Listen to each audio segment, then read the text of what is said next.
MCQs question book है जो कि रिकमेंड की गई है MD कैट की जानब से।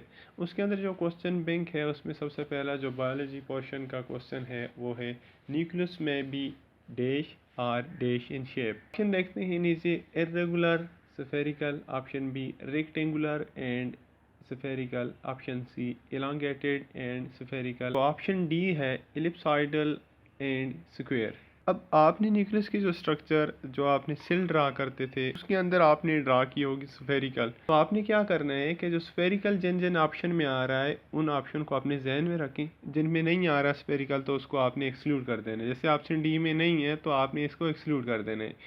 अब ऑप्शन ए में इरेगुलर लिखा हुआ है, ऑप्शन बी में रेक्टेंगुलर लिखा हुआ है और ऑप्शन सी में इलांगेटेड लिखा हुआ है। अब इन तीनों में से कोई एक ठीक होगा तो उस ऑप्शन को सिलेक्ट करते हैं जो इन वन है। अगर आप इसको देखें तो इसमें लिखा हुआ इरेगुलर। देखते हैं कि सेल्स इरेगुलर होते हैं या नहीं होते। अगर आप सेल को देखें तो उनमें से जो वाइट ब्लड सेल्स हैं उनकी एग्जांपल लेके हम समझते हैं कि वाइट ब्लड सेल जो कि हमारे ब्लड के कंपोनेंट हैं और हमारे इम्यून सिस्टम को बिल्डअप करने में अपना रोल प्ले करते हैं, तो अगर उनके अंदर देखा जाए उनमें जो न्यूट्रोफिल्स रहते हैं वो लोब्ड स्ट्रक्चर रहते हैं और ईसाइनोफिल्स और बेसोफिल जो हैं वो बाई लोब स्ट्रक्चर रहते हैं। These are the examples of cells having irregular nucleus. So the correct option of this MCQs is option 1. MCQs number 2.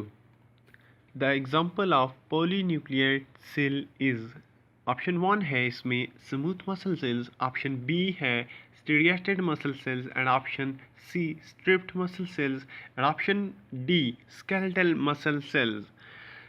तो स्टीरियाटेड मसल्स वो वाले मसल्स होते हैं जिनके अंदर alternate dark and light band होते हैं। Skeletal muscles as well as जो कार्डियक मसल आपके पास रहते हैं उनके अंदर स्टेरिएशन पाई जाती है।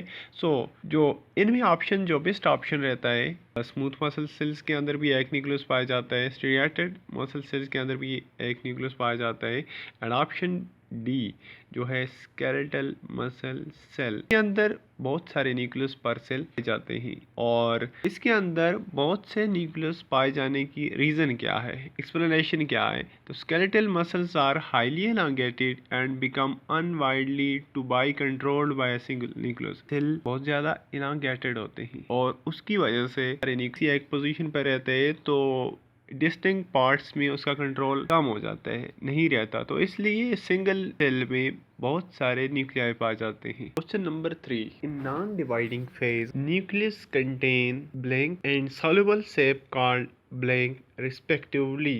अब ये दो ब्लैंक्स इस क्वेश्चन के अंदर दी गई हैं, तो आपने जब अटेम्प्ट करना है क्वेश्चन को तो दिए गए नीचे दिए गए ऑप्शन में से सीक्वेंस का ख्याल रखते हुए इसको अटेम्प्ट करना है। तो first option is chromatic network and nucleoplasm, second one chromosome and nucleoplasm, third one nucleoplasm and chromatic network and fourth one chromatic network and cytoplasm. जैसे कि मैंने पहले कहा कि अगर इस तरह के MCQs आएँ तो आपने बीच में सीक्वेंस का खास याद रखना है, क्योंकि नीचे दिए गए ऑप्शन में आप दो ऑप्शन देख सकते हैं, A and C both are same but the difference is change in sequence. अब अगर आप न्यूक्लियस के अंदर की बात करें तो क्रोमैटिक नेटवर्क भी न्यूक्लियस में पाया जाता है, क्रोमोसोम भी न्यूक्लियस में पाया जाता है, न्यूक्लियोप्लाज्म भी न्यूक्लियस के अंदर पाया जाता है। अब जो दूसरी साइड है उसमें देखें न्यूक्लियोप्लाज्म भी न्यूक्लियस में पाया जाता है और क्रोमैटिक नेटवर्क भी न्यूक्लियस में पाया जाता है। अब आपने जो नेक्स्ट बात है उसका ख्याल रखना है। ऊपर ऑप्शन में लिखो नॉन डिवाइडिंग फेज। अब सेल डिवीजन के अंदर हम पढ़ते हैं कि जब सेल डिवाइड नहीं होता, नॉन डिवाइडिंग फेज और इंटरफेज के अंदर होता है, तब वो क्रोमैटिक नेटवर्क की फॉर्म में होता है, अनकॉइल्ड फॉर्म में होता है, uncondensed. MCQs number 4. The heredity material is in the form of chromosome which control, as you know that a nucleus is the control center of the cell. So why nucleus is called as control center? The reason behind that is presence of chromosome, and chromosomes have a structure, a component known as gene which control all the functioning of the cell. So now अगर आप इन options को पढ़ें तो first option है reproductive activities of cell, second one somatic activities of the cell, third one all activities of the cell, and option D physiological activities of the cell. So the correct option is option C, all activities of the cell. Somatic और germ cells दो तरह के cells होते हैं. Somatic cells body cells होते हैं और germ cells जो कि अपना रोल प्ले करते हैं reproduction में. जैसे sperm and ova, these are the example of germ cells. और body के बाकी जितने other cells हैं वो सारे cells somatic cells हैं. Question number 5. The membrane that separates the nuclear material from the cytoplasm is option A, plasma lemma, option B, cytoplasmic membrane, option C, plasma membrane and option D, nuclear membrane. आपने selection उस membrane की करनी है जो कि nuclear material को cytoplasmic material से separate करता है. तो ऑप्शन इनमें जो सी है plasma membrane. Plasma membrane surround करती है साइटोप्लाज्म को और ये सेपरेट करती है एक सेल को from the extra cellular material. इसी तरह साइटोप्लाज्मिक मेम्ब्रेन भी प्लाज्मा मेम्ब्रेन ही कहते हैं. और जो आपके पास ऑप्शन ए है प्लाज्मा लीमा, तो it is mainly found in plant और ये एक सेल को उसके एक्स्ट्रा सेलुलर मटेरियल और दूसरे सेल से सेपरेट करने में हेल्प करती है. तो ये तीनों ऑप्शन रॉन्ग ऑप्शन हैं. तो the correct option is nuclear membrane, क्योंकि न्यूक्लियर मेम्ब्रेन न्यूक्लियर मटेरियल को साइटोप्लाज्म से सेपरेट करती है. और nuclear membrane is a double membrane और इसके अंदर पोर्स पाए जाते हैं. The next question is the outer and inner nuclear membrane are continuous at certain points, resulting in the formation of option 1 endoplasmic reticle, option B nucleolus, option C nuclear pores, option D है chromosome. अब आपने इसके अंदर चीज़ों को देखना है कि कौन सी चीज़ें न्यूक्लियर मेम्ब्रेन के साथ कंटिन्यूस रहती हैं ना. अब इस क्वेश्चन में से आपने बेस्ट ऑप्शन को सिलेक्ट करना है. तो क्वेश्चन पूछा गया है कि आपने पहले ये पढ़ा हुआ है कि जो न्यूक्लियर मेम्ब्रेन रहती है वो डबल मेम्ब्रेन रहती है, एक आउटर होगी एक इनर होगी. अब यहाँ पे जो क्वेश्चन पूछा गया है वो ये कह रहा है कि कुछ पॉइंट्स पे न्यूक्लियस के सराउंडिंग में जो न्यूक्लियर मेम्ब्रेन रहती है वो कंटिन्यूस रहती है और उसके रिजल्ट में क्या चीज़ बनती है. अब एंडोप्लाज्मिक रेटिकुलम फर्स्ट ऑप्शन जो लिखा हुआ है, आपने ये स्टडी किया हुआ है कि एंडोप्लाज्मिक रेटिकुलम न्यूक्लियस के अंदर नहीं होता बल्कि it is present in the cytoplasm, it is cytoplasmic organelle. तो ये वाला ऑप्शन एक्सक्लूड कर दें. दूसरा आपके पास न्यूक्लियोलस है, तो न्यूक्लियोलस के अंदर आपने पढ़ा हुआ है कि जो न्यूक्लियोलस रहता है, थर्ड वन ऑप्शन जो लिखा हुआ है उसको हम बाद में डिस्कस करते हैं. पहले ऑप्शन डी कि क्रोमोसोम. अब क्रोमोसोम भी जो न्यूक्लियस होता है उसके अंदर होते हैं. अब आपने ऐसी चीज़ देखनी है जो कि उसके न्यूक्लियर मेम्ब्रेन के साथ एसोसिएटेड हो, तो वो बेस्ट ऑप्शन जो न्यूक्लियर पोर्स रहते हैं वो जब दो मेम्ब्रेन पैरेलल में जा रही हूँ और वो एक जगह पे एक दूसरे के साथ मिल जाएं, तो वो मिल जाएंगी तो वहाँ पे ब्रेक आ जाएगा, वहाँ पे कुछ पॉइंट्स क्रिएट हो जाएंगे और उन पॉइंट्स जो जहाँ पे क्रिएट होते हैं वो न्यूक्लियर पोर्स होते हैं. कुछ वक्फे बाद फिर दोबारा से वो कंटिन्यूस हो जाती है, तो उसकी वजह से वहाँ पे पोर्स की क्रिएशन होती है. तो the best option here is option C. Question number 7 है exchange of material between the nucleus and the cytoplasm is carried out through nuclear pores होते हैं. These are the points which help in communication of the nucleus with the cytoplasm. तो यहाँ पे जो best option है वो nuclear pore का रहता है, बाकी ऑप्शन इसमें करेक्ट नहीं है. क्वेश्चन नंबर 8 है the number of nuclear pores in the nuclei of differentiated cell such as erythrocyte is only. अब इरिथ्रोसाइट का मतलब है RBCs. डिफरेंशिएटेड सेल्स वो वाले सेल्स होते हैं जिनकी फैट डिटरमिन होती है. अब वो वाले सेल्स दोबारा से स्टेम सेल के अंदर ये वाले सेल कन्वर्ट नहीं हो सकते. जो RBCs हैं उनके अंदर कितने न्यूक्लियर पोर रहते हैं. ऑप्शन करेक्ट ऑप्शन जो है वो ऑप्शन सी है. ऑप्शन सी जो बता रहा है कि 3 से 4 न्यूक्लियर पोर पर न्यूक्लियस रहते हैं. अब अगर अब बात की जाए एक सेल की, न्यूक्लियर पोर आपने पढ़ ली है कि it's a pathway for the communication of nucleus with the cytoplasm. जो एक सेल होता है, एक सेल के अंदर आपके पास 30,000 पर न्यूक्लियस में. जो क्वेश्चन नंबर 9 है the example of undifferentiated cell is that of leukocyte, erythrocyte, osteocyte और एक सेल्स। जो ऑप्शन 1 है ल्यूकोसाइट, जो आप वाइट ब्लड सेल्स होते हैं उनको ल्यूकोसाइट कहा जाता है। एरिथ्रोसाइट आरबीसीज और ऑस्टियोसाइट जो बोन सेल्स होते हैं वो ऑस्टियोसाइट होते हैं। जो तीनों के तीनों सेल्स हैं ये एग्जांपल हैं डिफरेंशिएटेड सेल्स की, क्योंकि इनका रोल स्पेसिफाइड हो चुका है अब। और ऑप्शन जो डी रहता है एक सेल, तो एक सेल एग्जांपल है अनडिफरेंशिएटेड सेल की। अब इसके अंदर क्योंकि जब फर्टिलाइजेशन होगी, फर्टिलाइजेशन के रिज़ल्ट में क्लीवेज होगी, क्लीवेज के रिज़ल्ट में ब्लास्टोमेर्स बनेंगे, तब वहाँ के उसके बाद गेस्टूला स्टेज जब होगी तब वहाँ पे इनकी डिस्टिनेशन डिफ्रेंशिएशन का प्रोसेस होता है। और किस चीज़ ने क्या जाके कौन सी वाली जर्म लेयर में हिस्सा लेना है, कौन सी वाली जर्म लेयर बनानी है, और फिर उस जर्म लेयर से कौन कौन से आर्गन बनाने हैं, तो वहाँ पे डिफाइन होता है। तो यहाँ पे आपके पास जो एक सेल हैं वो अनडिफरेंशिएटेड सेल्स होते हैं और इनके अंदर जो न्यूक्लियर पोर्स का नंबर रहता है वो अप टू 30,000 पर न्यूक्लियस रहता है। आपके पास डिफरेंशिएटेड सेल्स हैं, मोस्टली उनके अंदर नंबर ऑफ न्यूक्लियर पोर्स कम रहते हैं, लेकिन जो अनडिफरेंशिएटेड सेल जैसे एक सेल है तो उसके अंदर 30,000 पर न्यूक्लियस ये पोर्स प्रेजेंट रहते हैं। क्वेश्चन नंबर नेक्स्ट की जानब जाते हैं।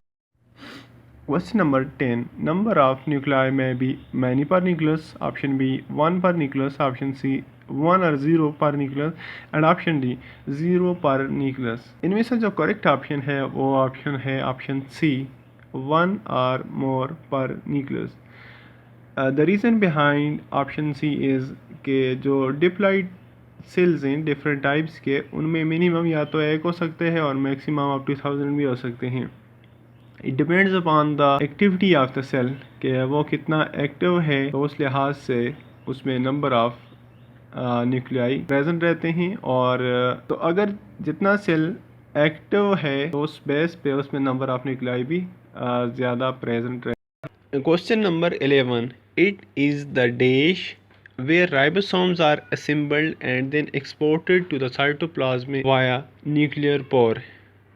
Nucleus, nucleoplasm, nuclear envelope, nucleolus. तो इनमें से अगर आप फर्स्ट टाइम आपके जहन में ये आएगा कि राइबोसोम जो है वो न्यूक्लियस के अंदर सिंथेसाइज होते हैं, लेकिन उन्होंने ऑप्शन डी साथ में दिए हुए है।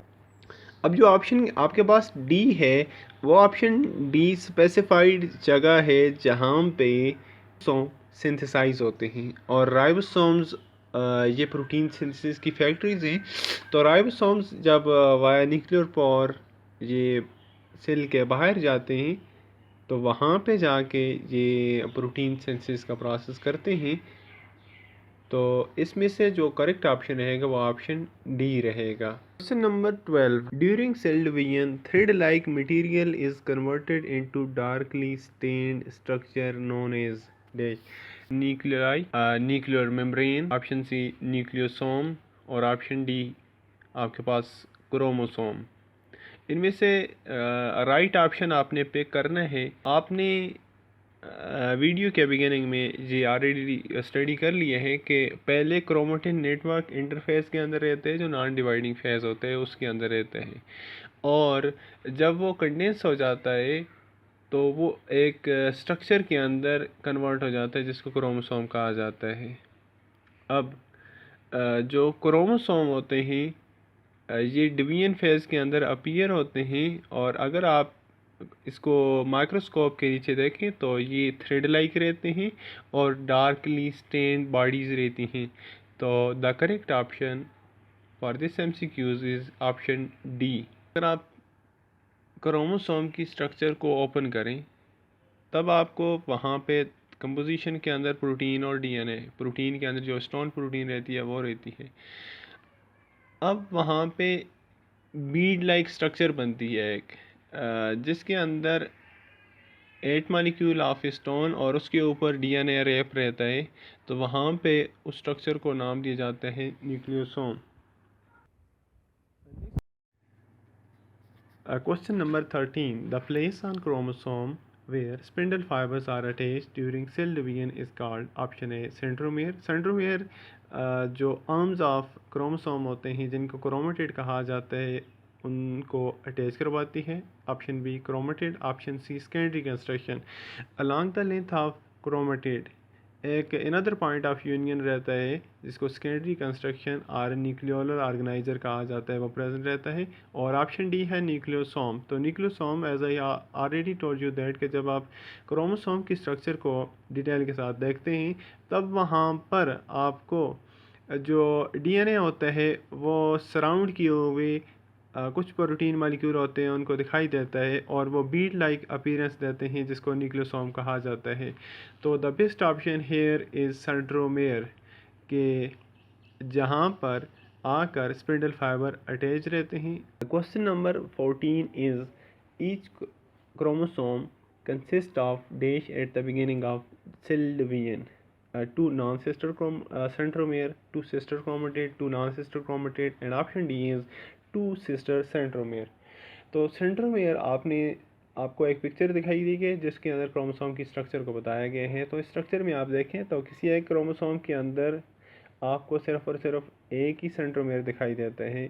तो जो यूकैरियोटिक सेल्स रहते हैं उनके अंदर सिर्फ और सिर्फ क्रोमोसोम के बीच में एक ही सेंट्रोमेयर रहता है। तो सिस्टर वाली कहानी यहाँ पे नहीं होती। तो नॉन सिस्टर हो या फिर सिस्टर सेंट्रोमेयर हो तो ये दोनों नहीं रहते। तो option A and option D are excluded. अब दो ऑप्शन रह गए हैं, option B and option C. Two sister chromatid और two non sister chromatid. Sister chromatid क्या होते हैं इस कहानी को समझते हैं। तो क्रोमोसोम आपको दिखाया गया है। तो एक क्रोमोसोम पे जो दो आर्म्स रहते हैं उनको सिस्टर क्रोमेटिड कहा जाता है। और नॉन सिस्टर क्रोमेटिड का मतलब है कि दो अलग क्रोमोसोम के अगर आप एक क्रोमेटिड एक से लें दूसरे से एक क्रोमेटिड लें तो या फिर उनका जो पेयर बनाएंगे आप तो वो होगा नॉन सिस्टर क्रोमेटिड। तो सेल की जब डिवीजन स्टार्ट होती है उसके बिगिनिंग में टू सिस्टर क्रोमेटिड प्रेजेंट रहते हैं, नॉन सिस्टर नहीं रहते।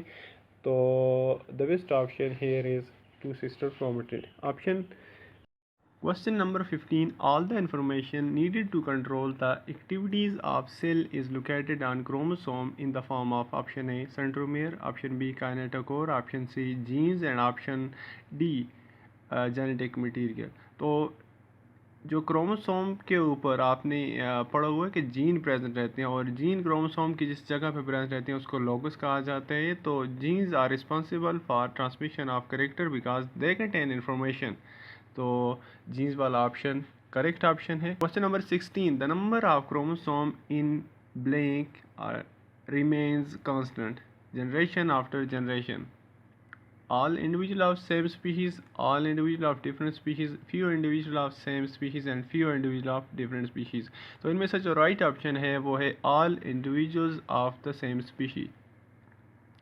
The reason behind that is कि कोई भी एक स्पीशीज है, फॉर एग्जांपल ह्यूमन एक स्पीशी है तो ह्यूमन के अंदर जितने भी इंडिविजुअल होंगे एक पेरेंट के जितने भी ऑफस्प्रिंग होंगे उन ऑफस्प्रिंग के आगे जितने भी ऑफस्प्रिंग होंगे तो उन सब में जो चीज़ कॉमन रहेगी वो नंबर ऑफ क्रोमोसोम रहेगा। अगर म्यूटेशन हो जाए मोनोसोमी ट्राइसोमी जो भी जिस तरह की भी म्यूटेशन हो तो रिजल्टेंटली अब normal number of chromosome produce हो जाते हैं। जैसे एक डिजीज़ प्रोड्यूस होती है डाउन सिंड्रोम जिसको नाम दिया जाता है क्योंकि इसके अंदर एक एक्स्ट्रा क्रोमोसोम आ जाता है। ह्यूमन के अंदर 46 क्रोमोसोम्स प्रेजेंट रहते हैं और अगर क्रोमोसोम इनमें से एक डिलीट हो जाए तो नॉर्मल 46 से तो डिलीट हुआ तो ये 45 हो जाते हैं। टर्नर सिंड्रोम इस तरह प्रोड्यूस हो जाती है। तो the best option here is all individuals of same species.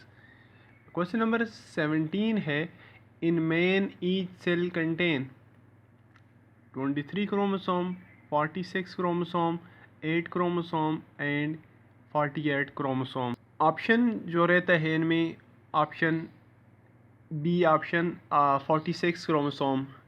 जितने भी normal diploid number of chromosomes 46 chromosomes human के हर एक सेल में प्रेजेंट रहते हैं। ये जो 46 लिखा हुआ है ये diploid number of chromosome human का लिखा हुआ है। और अगर जर्म की बात करें या फिर गमीट्स की बात करें तो उनमें हिप्लॉइड नंबर कंटेन करते हैं, तो वो हैं 23 number of chromosome. Next question है, number of chromosome in each cell of fruit fly Drosophila melanogaster is. तो मेलानोगास्टर के अंदर जो नंबर ऑफ क्रोमोसोम की 8 रहती है, तो टोटल 8 नंबर ऑफ क्रोमोसोम उसकी बॉडी के हर एक सेल में प्रेजेंट रहते हैं। अब आपने ख्याल रखना है कि वाइल अटेम्प्टिंग दिस कि अगर वहाँ पे 4 पेयर लिखा हुआ है और साथ में 8 भी लिखा है, तो नीचे दिया होगा बोथ। अगर 8 लिखे है तो आगे क्रोमोसोम नंबर लिखा होगा, पेयर नहीं लिखा हुआ होगा।